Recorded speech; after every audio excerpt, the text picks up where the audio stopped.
पुरुषोत्तमम। श्री श्री ठाकुर जी के दृष्टिकोण में सनातन संस्कृति की रक्षा के लिए युवाओं की क्या भूमिका होनी चाहिए। सनातन, पहले तो हमें जानना पड़ेगा हमारा सनातन संस्कृति क्या है, हमारा आदि विचार क्या है, आदि हमारी सभ्यता क्या है, और इस आदि सभ्यता को मूल सभ्यता अर्थात हमारा मूल सभ्यता क्या है। मूल सभ्यता को अगर हम देखें तो वो सत्य ही मूल सभ्यता के आधार है। और सत्य क्या है?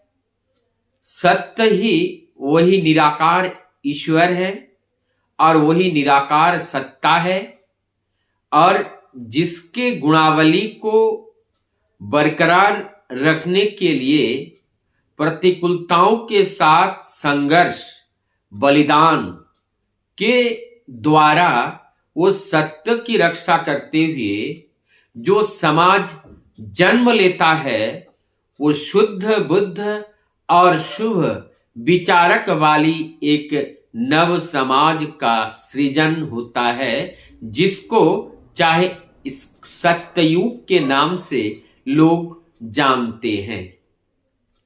सत्ययुग के नाम से क्यों? क्योंकि सत्य की रक्षा किया, असत्य को पदार्पण होने नहीं दिया, और उस सत्य का जो समय है, जो कालखंड है, उसको सत्ययुग कहलाता है।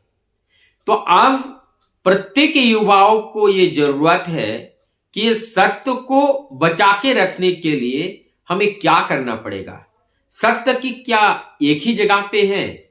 सत्य क्या समूह में है या एकल है? किस रूप में है वो सत्य? वो सत्य ऑमनीपोटेंट है, एवरीवेयर इज प्रेजेंट। और क्या वो प्रत्येक एटम के अंदर है? यस, वो सत्य जो है प्रेजेंट इन एवरी एटम्स, और केवल एटम्स नहीं, not only atoms but also in electron and protons, everywhere is present.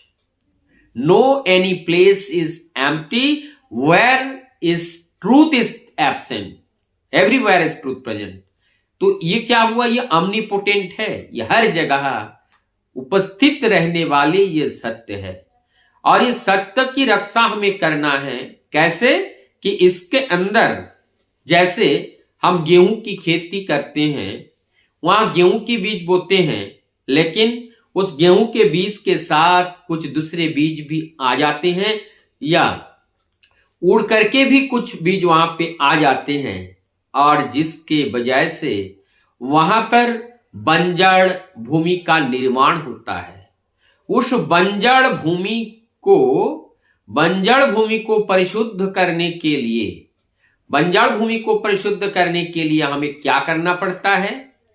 वहां पेस्टिसाइड, हार्बिसाइड या डिफरेंट टाइप के वहां पे जो मेडिसिन्स हैं, जो पेस्टिसाइड है, और डिफरेंट टाइप के जो टॉक्सिन है, वो टॉक्सिन का स्प्रे किया जाता है, ताकि अनवांटेड जो हार्व है वो हार्व वहां से समाप्त हो जाए और जो वांटेड है वो सुरक्षित हो जाए, ताकि मैक्सिमम हमारी प्रोडक्टिविटी बढ़े। ठीक यही पद्धति है हमारी मानव सभ्यता की। किस मानव सभ्यता के अंदर जो कीड़े की तरह, दिमाग की तरह या गलत संस्कार संस्कृति जो प्रवेश कर जाती है, और जिसके प्रवेश करने से मात्र ये हर व्यक्ति पतित हो जाता है, और एक व्यक्ति पतित होने से वो एक परिवार से जड़ित रहता है, तो उस परिवार को भी पतित कर देते हैं, और उस पतित परिवार होने से, परिवार की पतन होने से, और वो समाज का भी पतन होता है। ऐसे करते करते ये राष्ट्र का पतन होता है, और अनेकों पतन इस तरह से शुरू हो जाते हैं, और जिससे सत्य युग को संरक्षित रख पाने में हम लोग असमर्थ हो जाते हैं। तो अब हमें क्या करना पड़ेगा? अब हमें सारे ये जो विचार हैं, सारी जो भावनाएं हैं इसको जीवंत रखने के लिए वो सत्य मुखी होकर के इष्ट निर्देश को परिपालन करते हुए जीवन यापन करने वाले व्यक्ति सत्य की रक्षा कर सकते हैं। और जो सत्य की राह पे चल से विपत्तगामी होकर जो चल रहे हैं उनके द्वारा सत्य की रक्षा करना प्रायः असंभव सा ही है। तो हमें अपने कुपथ में कौन ले जाते हैं? कुपथ में ले जाते हैं प्रवृत्तियां। प्रवृत्तियां क्या है? इस देह की चाहत है, और उस देह की चाहत रूपी जो प्रवृत्तियां हैं उसका नियंत्रण किसके द्वारा होते हैं?